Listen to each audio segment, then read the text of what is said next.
नमस्कार, राष्ट्र की बात में आपका स्वागत है। मैं हूं मानक गुप्ता। रिया चक्रवर्ती सुशांत की गर्लफ्रेंड। रिया चक्रवर्ती सुशांत केस की अहम किरदार जिस पर गंभीर आरोप लगे हैं। रिया चक्रवर्ती जिसके इर्द गिर्द सुशांत सिंह राजपूत का पूरा मौत का मामला घूम रहा है। उस रिया चक्रवर्ती से सुबह 10:15 बजे से सीबीआई की टीम तीखे सवाल कर रही है। रिया से सुशांत से जुड़े हर वो सवाल पूछे जा रहे हैं जो सुशांत की मौत की गुत्थी सुलझा सकें। सीबीआई पूछताछ से पहले रिया चक्रवर्ती ने भी अपनी चुप्पी कल तोड़ दी।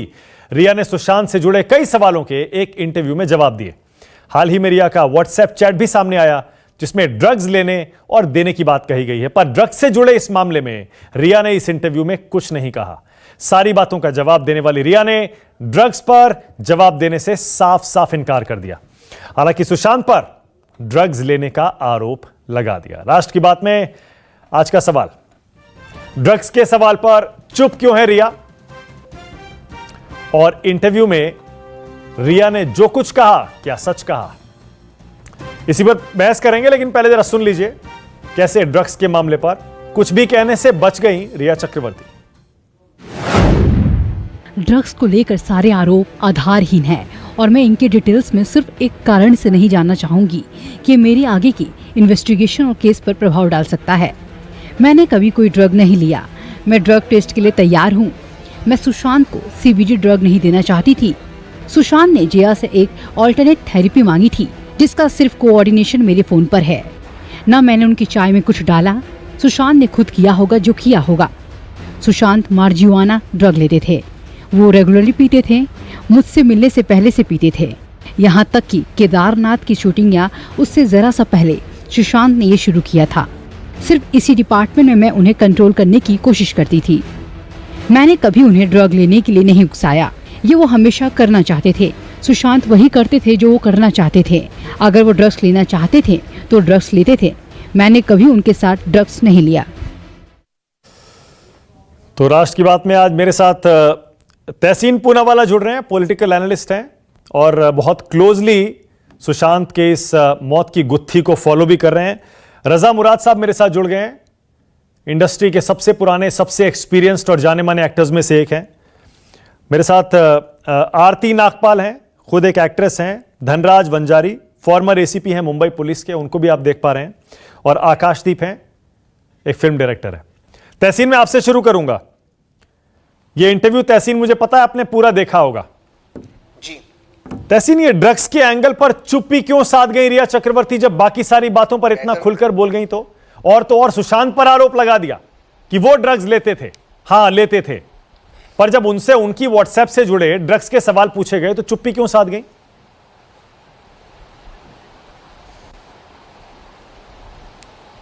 मानक भाई, सबसे पहले तो बेहतर होता कि अगर ये इंटरव्यू आप लेते, क्योंकि आप तो हर एंगल से आप हर चीज निकाल कर सामने रखते हो ऑडियंस के। बट दो चीज मुझे इसमें कहना है। द राइट टू साइलेंस एक फंडामेंटल राइट हमारे संविधान में।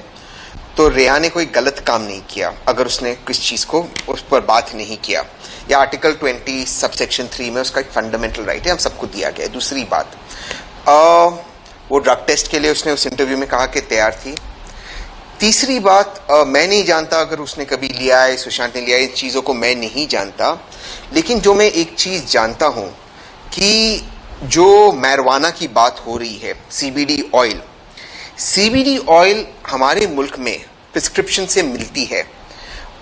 इनफैक्ट ये एक रिलीविंग ऑयल भी है।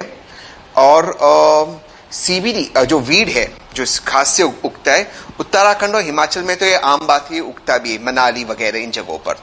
तो जो ऑयल उसका बनता है, जो सीबीडी का ऑयल बनता है या बड बनते हैं, वो तो बाय प्रिस्क्रिप्शन ऑल्टरनेटिव मेडिसिन के द्वारा, आयुर्वेदा के द्वारा, आयुष मंत्रालय के द्वारा ये तो मिलता है। और ये तो डॉक्टर्स प्रिस्क्राइब कर सकते हैं आयुर्वेदिक मेडिसिन। ये ऑयल ऑफिशियली फार्मास्यूटिकल कंपनीज भी बेचती है, आयुर्वेदिक कंपनीज।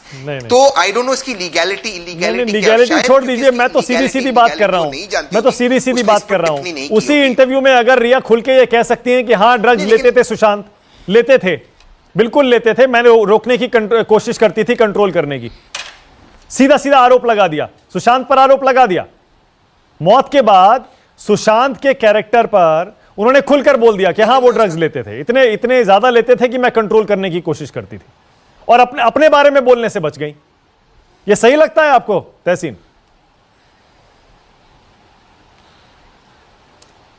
मैं तो उसका स्पोक्स पर्सन हूं नहीं सुशांत। मैं सुशांत को थोड़ा बहुत जानता था, मैं नहीं जानता सुशांत यार वो लेते नहीं, वो तो ब्लड टेस्ट के लिए भी तैयार है। लेकिन एक चीज है, जहां तक वो ऑयल का सवाल है, मैं वो सिर्फ उतना बताना चाहता था, ये लीगल है। इसमें एक नाम आ रहा है संदीप सिंह करते बाहर। ये संदीप सिंह का देवेंद्र फडणवीस के साथ और नरेंद्र मोदी जी के साथ क्या रिश्ता है, मैं चाहता हूं इसकी इन्वेस्टिगेशन हो। ये बहुत महत्वपूर्ण है। आपके शो पे राम कदम जी थे, बीजेपी के विधायक थे, कह रहे कि बॉलीवुड और ड्रग्स का गहरा संबंध। एक लाइन, ये संदीप सिंह एक ही लाइन, ये संदीप सिंह ने नरेंद्र मोदी जी पर पिक्चर बनाई, ये संदीप सिंह का नाम आ रहा है। तो इसका विवेक ओबरॉय का अगर कोई संबंध है, नरेंद्र मोदी जी का, देवेंद्र फडणवीस का, इसकी जांच होना चाहिए। मैं मुंबई पुलिस से ये दरख्वास्त करूंगा कि आप नरेंद्र मोदी जी को और पीएमओ को आप सम्मान करें। ओके, रजा मुराद साहब, क्या आपने ये इंटरव्यू पूरा देखा था और क्या आपको रिया चक्रवर्ती की बातों पर यकीन होता है या आपको भी लगा कि वो कुछ छुपा रही हैं, क्योंकि ड्रग्स के मुद्दे पर तो बोलने से साफ साफ बच गई, वो सबने देखा? देखिए, मेरे या आपके यकीन करने या ना करने से कुछ नहीं होता है। जो एजेंसीज इन्वेस्टिगेशन कर रही हैं वो बहुत महारत रखती हैं उसमें। वो ऐसी महारत रखती हैं कि वो चाहे तो पत्थर भी बोल दें उनके आगे। तो मैं ये कहूंगा कि दूध का दूध और पानी का पानी होने में अब ज्यादा वक्त नहीं है। जो हमारे मुल्क की जो सबसे जिम्मेदार एजेंसी है वो उनको इंटेरोगेट कर रही है। तो मैं नहीं समझता कि कोई भी इंसान वहां से झूठ बोलकर बचकर निकल सकता है। ऐसा कोई भी इंसान नहीं है। वो बड़े प्रोफेशनल लोग हैं और वो जानते हैं कौन सच बोल रहा है, कौन झूठ बोल रहा है, और अगर झूठ बोल रहा है तो उससे सच कैसे उगलवाना है वो भी उन्हें अच्छी तरह पता है। तो मैं ये कहता हूं, लेट्स वेट एंड वॉच कि किस करवट ये केस बैठता है और जो भी होगा।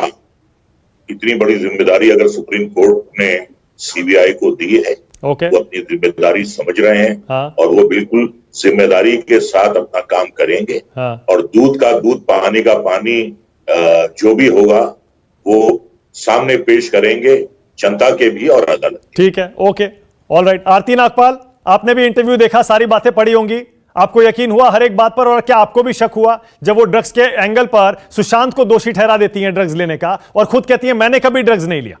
और मैं इस पर ज्यादा नहीं बोलूंगी क्योंकि मामला जांच को प्रभावित कर देगा। आप सभी दर्शकों को और आपको नमस्कार। सबसे पहली बात तो ये कि रिया क्लेम करती है, मैंने पूरा इंटरव्यू नहीं देखा, मैंने सिर्फ लास्ट लाइन इतनी सुनी कि I was loved by Sushant Singh Rajput. अगर कोई तुमसे इतना अंधा प्यार करता है, अगर कोई तुमसे इतना अंधा प्यार करता है, कोई तुम पर इतना भरोसा करता है, तुम्हारे साथ लिव इन करने रखता है, और तुम उसका प्यार हो, उसके चले जाने के बाद तुमको सबसे पहले उसकी जस्टिस के लिए, उसकी मौत क्यों हुई, क्या हुई, उसके लिए लड़ना चाहिए। अगर तुम अपने आप को उसकी बीवी मानती हो, अगर तुम उसको अपने आप का पार्टनर मानती हो, और अगर तुम ये बताती हो कि मैं उसको रोकने की कोशिश कर रही थी, ये था वो था जो कुछ भी था, बाकी सब कैरेक्टर्स जितने भी आए हैं उन सुशांत की डेथ के बाद आए हैं, ये तो उसके साथ जी रही थी ना। तो अगर सुशांत मर गया, अगर मेरा बॉयफ्रेंड समझो मेरे साथ ब्रेकअप हो भी जाता है, तो वो मर जाने के बाद मेरे पर कितना इम्पैक्ट करेगा। मैं सबसे पहले कांपूंगी और मैं सबसे पहले पुलिस के पास या सीबीआई के पास जाके गुहार लगाऊंगी। खुद पहले सीबीआई की गुहार लगाती है, ट्वीट करती है, फिर बाद में सीबीआई आती है तो बोलती है मुझे सीबीआई पे भरोसा नहीं है, मुझे सिर्फ अपना मुंबई पुलिस पे भरोसा है। तो ये डबल स्टैंडर्ड, सबसे पहले वो जितने भी स्टेटमेंट उसने दिए हैं सारे के सारे कॉन्ट्राडिक्ट कर रहे हैं, सारे के सारे एक दूसरे के साथ में ही कॉन्ट्राडिक्ट कर रहे हैं, और बाद में चुप हो जाना। तो let supreme court decide whatever they are tweeting, whatever PR agencies are doing, whatever आपने देखो आरती, आपने पूरा इंटरव्यू नहीं देखा, सब झूठ। आपने पूरा इंटरव्यू नहीं देखा, लेकिन उस इंटरव्यू में एक बात और बहुत खुलकर निकल के आती है। रिया कहती है मैं और मेरा परिवार खुदकुशी कर लेंगे क्योंकि हमारे खिलाफ कोई सबूत नहीं है। उसके बावजूद पूरे देश ने, खासतौर से मीडिया ने, उनको लगता है कि अभी से फांसी पर चढ़ाने का फैसला कर लिया है, उनको दोषी करार दे दिया है। वो कह रही है बताइए मेरे खिलाफ क्या सबूत है। कोई उनको फांसी नहीं चढ़ा। देखिए, कोई किसी को फांसी नहीं चढ़ा सकता है।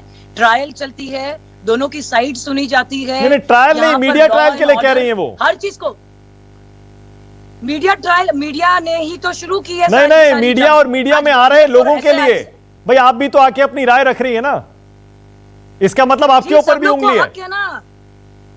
सब लोगों को हक है ना, फ्रीडम ऑफ स्पीच तो है ना, ये डेमोक्रेसी है, यहाँ पर सबको बोलने का हक है ना। वो तो कह रही है सबूत दिखाइए। हमको कोई सबूत नहीं देना है, हम सिर्फ एक बात बोल रहे हैं, अगर आपको तकलीफ हुई है तो आप अपने बॉयफ्रेंड के लिए चुप हो जाओ, या तो उसकी जस्टिस के लिए बोलो या फिर हाथ जोड़ के चुप हो जाओ।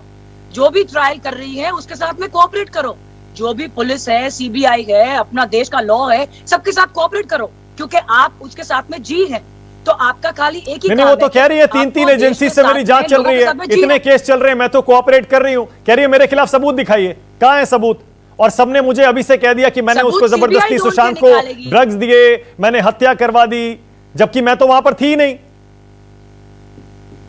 वो हत्या हुई है और कैसे हुई है, क्या हुई है, वो सारी जांच पड़ताल चल रही है और उसका सारा दूध का दूध पानी का पानी कुछ ही समय में बाहर आ जाएगा। ओके आकाशदीप, क्योंकि 45 डेज सीबीआई को दिए हुए हैं। ओके आकाशदीप, जो कुछ रिया क्लेम कर रही हैं अपनी टीवी स्क्रीन पर, मैं वो एक एक करके दिखा भी रहा हूं, वो सारी की सारी बातें जो रिया ने कही हैं अपनी तरफ से। आपको क्या लगा सारी रिया का वर्जन सुन के, क्या लगा आपको? मानो मैंने पूरी इंटरव्यू देखी और मुझे तो लगा कि काफी रिहर्स था, क्योंकि उसको शायद एडवांस में सवाल दिए गए होंगे, क्योंकि वो हर सवाल के लिए तैयार थी। तो जिस तरह हाँ, अरे हाँ, अच्छा हाँ, या तो मतलब कि मुझे लगा कि होमवर्क हो चुका है उस इंटरव्यू को देखकर। अगर सिर्फ उसकी बातों पे फोकस किया जाए तो ऐसा लगता है कि बेचारी को खामखा सुशांत के मर्डर में घसीटा जा रहा है। जैसे ड्रग्स की बात हुई तो उन्होंने कहा मैं पूरी बात आपके सामने नहीं करूंगी। मैं एक सिंपल सवाल करता हूं, वो ही चैट्स डिलीट क्यों की उन्होंने? अगर इन चैट्स में कुछ गड़बड़ नहीं थी कि सुबह के कॉफी में 2 ड्रॉप, 3 ड्रॉप, 4 ड्रॉप, 2 सुबह से रात तक सुशांत को ड्रग मतलब एक बेहोशी की आलम में रखना, ये सारी डिस्कशंस, ये सारी चैट्स जो हैं, ये क्यों डिलीट हुई? और इन चैट्स का मतलब क्या है? महज ये बोलना कि मैं नहीं लेती, कोई सवाल नहीं उठता। और रही बात हमारे एक और स्पीकर, मेरे दोस्त तहसील पूनावाला की, Tehseen let's keep this debate serious. आप जोक बना रहे हो क्या कि मिस्टर फडणवीस और मिस्टर मोदी को इंटेरोगेट किया जाए? हर चीज को ले दे के कांग्रेस वर्सेस बीजेपी ना करें, ये मुद्दे में इटसेल्फ इनफ मसाला है कि हम इसी को डिस्कस करें। अभी भी suicide, abetment to suicide, murder, तीनों ऑप्शन ओपन है। सिर्फ दिशा की डेथ और सुशांत की डेथ का कनेक्शन मुझे मानव समझ में नहीं आ रहा। सिर्फ एक रीजन के लिए मानव, अगर आप मुझे 20 सेकंड दो तो मैं क्विकली समझाऊं कि दिशा के साथ जो भी हुआ या उसने जो भी देखा, उसने सुशांत को बताया, कहा मेरी जान खतरे में है, तुम भी बच के रहो वगैरह वगैरह। उसके बाद मलाड अपने घर गई, अपने मंगेतर किया और कुछ घंटे बाद उनको मरा हुआ पाया गया या उनका मर्डर किया। फिर से ये एक तहकीकात का मामला है। मुझे समझ में नहीं आया उसको इतनी जानलेवा चीज पता थी या हादसा हुआ, सुशांत को भी वार्निंग दी कि बच के रहना। और सच में उस दिन के बाद ये प्रूव हो चुका है कि सुशांत ने सिर्फ उस दिन के बाद ही 13-14 सिम चेंज किए। अपनी सिस्टर के कंधे पे ऑलमोस्ट बेहोश हो रहा था, रो रहा था कि अब मुझे मारेंगे, अब मुझे मारेंगे। लेकिन इस सारे प्रॉब्लम नहीं, एक सेकंड आकाश जी, जो सारी बातें आप बता रहे हैं ना, एक सेकंड नहीं, एक सेकंड आकाश जी, ये जो सारी बातें आप कह रहे हैं ये कहां है? ये सारी बातें रिकॉर्ड पे कहां है? ये जो सारी बातें आप बता रहे हैं इनका कोई रिकॉर्ड नहीं है अभी तक। बट यही कह रहा हूं कि ये जो कहानियां जारी हैं मुझे नहीं समझ में आ रही, क्योंकि सुशांत ने ये जरूरी नहीं रिया चक्रवर्ती कह रही है उनको इन्हीं सारी बातों से समस्या है, उनका जीवन बर्बाद हो रहा है। रिया ने कहा वो उनका परिवार खुदकुशी कर लेंगे अगर इसी तरह का प्रोपेगेंडा नैरेटिव चलता रहा तो। मानव, रिया के ऊपर मनी लॉन्ड्रिंग का जो केस आया हुआ है, पीएमएलए, ईडी सब आए हुए हैं, उसमें वो 15 करोड़ के ट्रेस अभी तक नहीं मिले। तो उसका ये गुस्सा जायज है कि मुझे वो हनी ट्रैपर, शुगर डैडी समझ के पैसे ऐंठने वाली बोल रहे हो। मैंने सारे स्टेटमेंट्स तो दे दिए, ईडी को भी अभी तक वो 15 करोड़ नहीं मिले। वो बात सही है, तो जब तक नहीं मिलते, मैं देख रहा हूं, मैं तो हर डिबेट पे जाता हूं मानव, हर कोई कह रहा है वो तो 15 करोड़ चोरी कर गई, चोरी कर सिर्फ गई, 15 चोरी करोड़ कर की गई। बात नहीं है, वो तो चैलेंज कर रही है, बोल रही है एक सबूत दिखा दीजिए मेरे खिलाफ। कह रही है सबूत कहां है, मैं तो कोऑपरेट कर रही हूं, और अभी सबने अभी से मेरा कैरेक्टर असैसिनेशन कर दिया, मेरा परिवार, मेरा भाई कॉलेज नहीं जा सकता। वो कह रही है हमारे पास अब चारा नहीं बचेगा। मीडिया तो स्पेक्यूलेट कर ही रही है, हम लोग भी तो डिबेट में आके अपने ओपिनियन दे रहे हैं, और मैं इसको मीडिया ट्रायल नहीं कहता। मैं कई स्पीकर्स के साथ इस बात पे बहस करता हूं, जब वो डिबेट पे आके बोलते हैं एंकर को कि यार तुम मीडिया ट्रायल मत करो। अरे अगर आपको लगता है मीडिया ट्रायल है, आप खुद क्यों आए डिबेट पे? हाँ, आप तो डिबेट पे आके अपने अपने पॉइंट्स ऑफ व्यू बताते हैं। बिल्कुल सही बात है। मीडिया अगर ना कम से कम दोनों पक्षों को सुनना तो चाहिए। इसीलिए रिया ने जो कहा, आप उस पर यकीन क्यों नहीं करते आकाशदीप? यार मैं कह रहा हूं, मैंने जो इंटरव्यू पढ़ी, अगर मैं सिर्फ न्यूट्रली बिना बैगेज, जो इतने 2 महीने का फॉलो बैगेज है, अगर वो ना होता मेरे दिमाग में और सिर्फ इंटरव्यू देखता, तो मुझे लगता है ये बेकसूर है। कहीं ना कहीं हम ये 2 महीने के बैगेज से बायस्ड हो रहे हैं। उसने बड़े खुल के सारी बातें की, वो वही तो कह रही है, ये जो 2 महीने का बैगेज बनाया गया है उसमें एविडेंस दिखाइए। Exactly what she is saying. Manav I agree with you, लेकिन उसका ये कहना कि अभी एविडेंस दिखाओ, और जैसे ही वो उसने ड्रग्स की ट्वीट्स डिलीट कर दी थी, उसके बारे में नहीं बात की। शक तो इसीलिए होता है, कहीं ना बहुत सारे लोग अभी से क्लीन चिट देने की जल्दबाजी में भी थे। शक तो इसीलिए होता है, चैट्स क्यों डिलीट किए, ड्रग्स के मुद्दे पर जो खुद उनके चैट से सवाल उठते हैं उस पर खामोश क्यों? क्योंकि जाहिर है लीगल स्ट्रैटेजी बनानी है, कोर्ट में वो केस लड़ना है, खुद को बचाना है। यही वजह हुई ना तहसीन। इसका मतलब पूरा सच सामने लाने से रिया बच रही है ना। तहसीन सब कुछ तो बोल दिया, और मेन मुद्दे वाली बात बोला, मैं इसमें बात जी नहीं मानक, करूंगी। मैं कुछ ये गलत हुआ ना? हाँ बोलिए। मैं कुछ टेक्निकल बातें रखना चाहता हूं।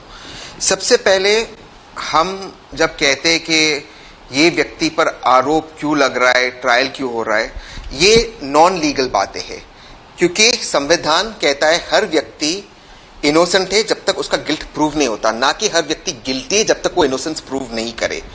तो ये नहीं होना चाहिए, चाहे रिया हो, सुशांत हो, आकाशदीप हो, या उनके पहले जो महिला व्यक्ता थी, कि वो अपना गिल्ट ना वो गिल्टी और उतना इनोसेंस प्रूव करे कि 15 करोड़ नहीं मिला इसलिए वो इनोसेंट है। वो इनोसेंट होनी चाहिए, पहली बात। दूसरी बात, आकाशदीप की बात को मैं थोड़ा सा आगे ले जाता हूं, फिर मैं फ्रीडम ऑफ स्पीच पे आता हूं। आकाशदीप जी, इस चैट की, सर आई रिक्वेस्ट यू थोड़ा सा सिविलाइज डिबेट करें। आकाशदीप जी ये चैट की बात बार बार करते हो, कहते चैट डिलीट क्यों हुआ, यानी कि आकाशदीप जी ये मानते कि चैट ऑथेंटिक है और इसे डिलीट किया गया। हालांकि ईडी आज तक ऑफिशियली ईडी ये कबूल नहीं करती कि ये चैट उसने रिकवर किया है, ये सोर्सेस के थ्रू ईडी ने मीडिया को दिया है। लेकिन तो ये भी हो सकता है कि ये चैट प्रूफ ना हो, बट लेट्स फॉर तो यही कह देती कि ये चैट फर्जी है। अगर तहसीन ये चैट फर्जी है, ऑथेंटिकेटेड नहीं है, तो रिया कह देती, यही बात कह देती। नहीं, मेरा क्रॉस क्वेश्चन है। Don't request please sir, please क्या बोल रहे हो आप यार? जिसने चैट किए हैं, जिसका नाम है, वो भी नहीं बोल रही, आप बोल रहे हो।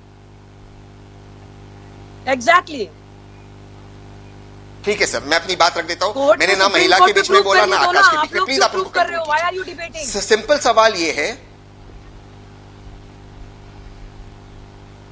ओके मानक, आई लीव। बोलिए तहसीन, बोलिए। Give another point of view, I leave. बोलिए। फ्रीडम ऑफ एक्सप्रेशन की बात करते हैं, दूसरा पॉइंट ऑफ व्यू सुनना नहीं है। हाँ बोलिए, बीच में बोलना है। सुन लीजिए, हाँ बात सुनिए संक्षेप में।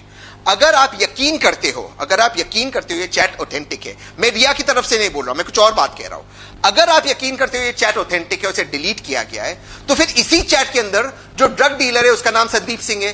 संदीप सिंह देवेंद्र फडणवीस के करीबी है, उन्होंने नरेंद्र मोदी पे पिक्चर बनाई। और राम कदम जो बीजेपी के विधायक के थे, ड्रग्स और बीजेपी का ड्रग्स और बॉलीवुड का नाता है, तो उसका I request you sir, I can not debate this way. मानक भाई, मैं ऐसा डिबेट नहीं कर सकता हूं। मानक भाई कैन नॉट डिबेट। आपको करना भी नहीं चाहिए, आप रॉन्ग बोलने देंगे या नहीं, ऐसे में डिबेट नहीं कर सकता। माइनर लड़की के ऊपर रेप किया है। Tehseen, it is important to interrupt because you have used a wrong name. The dealer is Gaurav, not Manak भाई। मानक भाई ओके तहसीन वो कह रहे हैं, और जाहिर है गौरव आर्या नाम आया तहसीन, ये संदीप सिंह कहां से आया? कहां से आप जोड़ रहे हो? क्योंकि आपको कांग्रेस और बीजेपी करना है, आप संदीप का नाम ड्रग डीलर बना रहे हो। क्या यार, बोलिए तहसीन, बोलिए। इसको साइड में रखो। Can I talk? Please, as if you make a mistake, that's the only time we'll prompt you. Sandeep Singh का भी नाम है, आप देख लीजिए। हाँ बोलिए बोलिए। नहीं है। Okay Manak, it's impossible to discuss right now. अगर बीच में बार अगर बीच में बोलिए कंप्लीट करिए। हाँ। थोड़ा सा अगर आप संयम रखिए, आपके चांस में बोल दीजिए। बार बार संदीप सिंह का नाम आ रहा है, ड्रग्स के साथ उनका रिश्ता आ रहा है, इस केस के साथ उनका रिश्ता आ रहा है। नहीं आ रहा। आप काइंडली देख लीजिए और इन्वेस्टिगेट कीजिए। आप क्यों डिफेंसिव हो रहे? मेरा ये आरोप है, दोबारा से आप बीच में बोले, मेरा ये आरोप है कि क्योंकि संदीप सिंह इन्वॉल्व है इस केस के अंदर, इसलिए भारतीय जनता पार्टी ने सीबीआई की इन्वेस्टिगेशन की मांग की, क्योंकि सीबीआई सीधा नरेंद्र मोदी की नहीं चाहती उनको बचाने के लिए। अब तीसरी बात, और अपनी बात में समाप्त करता हूं, बहुत इंटरप्शन हुए। फ्रीडम ऑफ स्पीच की बात की, यहां पर जो महिला यहां फ्रीडम ऑफ स्पीच की बात कर रही थी और बार बार मुझे टोक रही थी, अभी भी टोक रही है, वो ये चीज भूल रही है कि फ्रीडम ऑफ स्पीच का ये अधिकार नहीं होता, जिसे जस्टिस वेल्स ने अपने सुप्रीम कोर्ट जजमेंट में बहुत क्लियरली कहा है, अमेरिकन सुप्रीम कोर्ट जजमेंट में, the right to freedom of speech does not include the right to shout fire and cause a stampede when there is not fire. यानी कि आपको ये अधिकार नहीं है कि आप चिल्लाओ आग लगे और आप एक स्टैम्पीड कर दो जब आग नहीं लगे। इसको आप फ्रीडम ऑफ स्पीच नहीं कर सकते। एक सेकंड, धनराज जी अभी बिल्कुल नहीं बोले, मुझे धनराज जी को मौका देना। एक सेकंड, धनराज जी आपको क्या समझ में आया? धनराज जी, क्योंकि आप खुद एसीपी रह चुके हैं मुंबई पुलिस में, आपने जब रिया का वर्जन सुना आपको क्या लगा? मेरे ख्याल से मानक, मैं तहकीकी अफसर के हिसाब से यहाँ पे आज तेरे चैनल पे मौजूद हूँ और वही बात करूंगा, मुद्दे से बिल्कुल भटकने की कोई गुंजाइश नहीं है। मेरे हिसाब से मैंने वो पूरा इंटरव्यू जब देखा तो रिया ने अपनी कब्र खुद खोदने का प्रयास किया है। तहकीकात के चलते उसको पता है कि देश की सबसे बड़ी 3 एजेंसियां तहकीकात कर रही है। ऐसे टाइम पे इंटरव्यू देना और इंटरव्यू सामने जाकर कुछ कहना, उन तथ्यों को बीच में लाना जो तथ्य सिफारिश के अधीन है, जो तथ्य तहकीकात के अधीन है, ऐसे तथ्यों में वो उलझ गई है उसके कॉन्ट्रैक्ट के तहत। ये जो कॉन्ट्रैक्ट है रिया का, ये contract definitely court of law में उसके खिलाफ जाएगा। उसकी एक वजह मैं बताता हूँ। रिया का जो भी कॉन्डक्ट है, जो भी उसकी बिहेवियर है, हादसे के पहले सब्सिक्वेंट कॉन्डक्ट एंड हादसे के बाद में प्रीवियस एंड सब्सिक्वेंट कॉन्डक्ट, ये प्रीवियस एंड सब्सिक्वेंट कॉन्डक्ट सारे तुक पाए जाएंगे उसकी लोकेशन के साथ, उसकी सीडीआर एनालिसिस के साथ, उसका जो ड्रग ट्रैकिंग रिकॉर्ड है व्हाट्सएप पे उसके साथ में, प्लस वेरी इंपॉर्टेंट उसके वॉइस के साथ में। ये सारी चीजों में जो कॉन्ट्राडिक्शन पाए जाएंगे, अगर कोई भी सेंसिबल विटनेस होता या कोई भी उसका अच्छे से अच्छा काउंसिल एडवोकेट होता तो रिया को इस तरह मशवरा नहीं देता कि आप ये टाइम पे इंटरव्यू लीजिए और इस प्रकार से प्रेस रिया ने जो चीजें बोली वो उसके खिलाफ वर्कआउट कर देगी, क्योंकि वो नहीं जानती है कि NCB, narcotic control board, ED, CBI और पूर्व रिकॉर्ड दस्तावेज जो बंबई पुलिस में बना है वो कहां कैसे कॉन्ट्रडिक्ट कर रही है। मेरा मानना है, आज तेरे चैनल पे मैं बोलता हूं, रिया ने ये इंटरव्यू देकर ओके रजा मुराद साहब, कानून में रजा मुराद साहब, मैं तो ये सोच रहा हूं, धनराज जी कह रहे हैं अपनी कब्र खुद खोद ली रिया ने, पर कोई वजह होगी ना। रिया ने जो आखिर ये इंटरव्यू देने का फैसला किया, रजा मुराद साहब, उनका ये कहना है बहुत ज्यादा हो गया था, पानी सिर से ऊपर हो रहा था, इसलिए उन्हें अपना वर्जन सामने रखना पड़ा।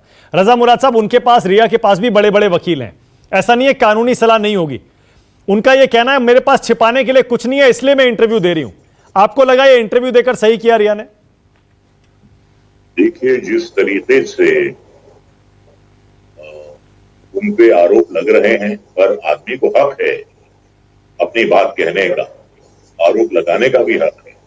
इसी तरीके से सामने वाले को, बचाव पक्ष को अपनी बात कहने का भी हक है। यहाँ हमारा मुल्क तो ऐसा है कि यहाँ तो अजमल कसाब को भी अपने आप को डिफेंड करने का मौका दिया गया था, जबकि पूरी दुनिया ने देखा था उसे सीएसटी पर गोलियां बरसाते हुए। तो यही हमारा जो है, ये हमारे मुल्क का ये कानून है कि हर इंसान को अपनी बात कहने का हक है और हर दोषी को, हर मुल्जिम को अपनी सफाई देने का हक है। और ये भी हक है कि वो जिसे चाहे अपना वकील मुकर्रर करे। बिल्कुल ठीक है। देखिए, जहां तक सवाल है सीबीआई का, सीबीआई अपनी चार्जशीट बनाएगी, इंक्वायरी करेगी, उसके बाद चार्जशीट जो है वो कोर्ट में पेश होगी। हाँ, कोर्ट में पेश होने के बाद सरकारी पक्ष अपनी बात करेगा, बचाव पक्ष अपनी बात करेगा, और सबूतों और गवाहों के आधार पर अदालत अपना फैसला सुनाएगी। तो सिर्फ अभी जो है, अभी केस की शुरुआत भी नहीं हुई है। एग्जैक्टली, बिल्कुल यही बात मैं भी कह रहा हूं कि अभी तो सीबीआई ने जांच शुरू की है, जांच का नतीजा आने दीजिए। रिया से आज जाकर पूछताछ शुरू हुई है। जरा देखें, सीबीआई जिसे सब कह रहे हैं कि वो इंडिपेंडेंटली जांच कर रही है, अब सही जांच हो रही है, उस जांच के नतीजे का इंतजार तो कर लीजिए। चलिए देखते हैं इस जांच से क्या निकलता है। बहुत बहुत धन्यवाद आज राष्ट्र की बात में आने के लिए आप सबका। नमस्कार, मैं हूं मानक गुप्ता। अगर आपको हमारा ये वीडियो पसंद आया हो तो इसे लाइक और शेयर जरूर करें, और हां, हमें सब्सक्राइब और फॉलो करना ना भूलें, ताकि आप देश और दुनिया की कोई खबर मिस ना करें। तो जुड़े रहिए हमारे साथ और देखते रहिए News 24।